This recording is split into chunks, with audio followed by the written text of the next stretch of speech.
কানাডার নতুন প্রধানমন্ত্রী নির্বাচিত হয়েছেন মার্ক কার্নি। তিনি বিদায়ী প্রধানমন্ত্রী জাস্টিন ট্রুডোর স্থলাভিষিক্ত হলেন। কয়েকদিনের মধ্যেই তিনি শপথ নেবেন। স্থানীয় সময় ৯ মার্চ রোববার প্রধানমন্ত্রী হিসেবে তার নাম ঘোষণা করেন লিবারেল পার্টির প্রেসিডেন্ট সচিত মেহরা।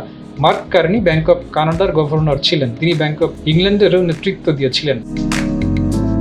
রোববার সদস্যদের ভোটে লিবারেল পার্টির নতুন নেতা বাছাই হয়। এতে মার্ক কার্নি ১,৩১,৬৭৪ ভোট পেয়ে নির্বাচিত হন। তার নিকটতম প্রতিদ্বন্দ্বী ক্রিস্টিনা ফ্রিল্যান্ড পেয়েছেন ১১,১৩৪ ভোট। টানা ৯ বছর ক্ষমতায় থাকার পর গত জানুয়ারিতে প্রধানমন্ত্রীর পদ থেকে পদত্যাগের ঘোষণা দেন ট্রুডো।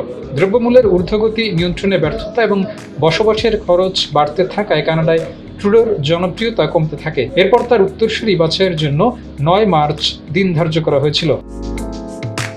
যমুনা ইলেকট্রনিক্স ঈদে ডাবল খুশি অফার সিজন 3, যে কোনো পণ্য কিনলেই পাচ্ছেন নিশ্চিত ঈদ উপহার। কানাডার রাজনৈতিক ব্যবস্থায় ২ কক্ষ বিশিষ্ট পার্লামেন্টের নিম্নকক্ষ হাউস অব কমন্সের বর্তমানের বড় দল লিবারেল পার্টির প্রধান হিসেবে দেশটির প্রধানমন্ত্রী হচ্ছেন মার্ক কার্নি। পরবর্তী নির্বাচনের আগ পর্যন্ত প্রধানমন্ত্রীর দায়িত্ব পালন করবেন বলে ধারণা করা হচ্ছে। চলতি বছরের ১০ অক্টোবর নির্বাচন আয়োজনের শেষ সময়। তবে এর আগেও হাউস অব কমন্সের নির্বাচন আয়োজনের ব্যবস্থা করা যায়। ২০২১ সালে কানাডার নতুন আদমশুমারির ভিত্তিতে এবার ৩৪৩ আসনের নির্বাচনী কাঠামোয় ভোট হবে।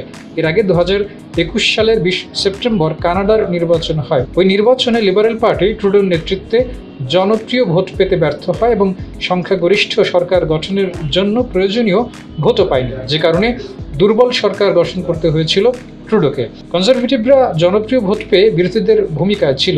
ট্রুডোর স্থলাভিষিক্ত হওয়া কার্নির সামনে এখন ২টি চ্যালেঞ্জ, যার একটি যুক্তরাষ্ট্রের প্রেসিডেন্ট ডোনাল্ড ট্রাম্পের কানাডার উপর ধার্য করা নতুন কর মোকাবেলা করা এবং কয়েক মাস পরে অনুষ্ঠিতব্য নির্বাচনে বিরোধীদের পরাজিত করে লিবারেলদের ক্ষমতা দীর্ঘায়িত করা। কার্নি কানাডার ফোর্ট স্মিথে জন্মগ্রহণ করেন এবং আলবার্টার এডমন্টনে বেড়ে ওঠেন। তিনি ১৯৮৮ সালে হার্ভার্ড বিশ্ববিদ্যালয় থেকে অর্থনীতিতে স্নাতক ডিগ্রি অর্জন করেন। অক্সফোর্ড বিশ্ববিদ্যালয়ে পড়াশোনা করার জন্য যান, যেখানে তিনি ১৯৯৩ সালে স্নাতকোত্তর ডিগ্রি এবং ১৯৯৫ সালে ডক্টরেট ডিগ্রি অর্জন করেন। ২০০৩ সালে ব্যাংক অফ কানাডায় ডেপুটি গভর্নর হিসেবে যোগদানের আগে তিনি আর্থিক প্রতিষ্ঠান গোল্ডম্যান স্যাক্সে বিভিন্ন পদে কর্মরত ছিলেন। ২০০৪ সালে তাকে কানাডার অর্থ বিভাগের সিনিয়র সহকারী উপমন্ত্রী হিসেবে মনোনীত করা হয়। ২০০৭ সালে কার্নিকে ব্যাংক অফ কানাডার গভর্নর নিযুক্ত করা হয়, যেখানে তিনি বিশ্বব্যাপী আর্থিক সংকটের সময় কানাডিয়ান মুদ্রানীতি তৈরি করেন।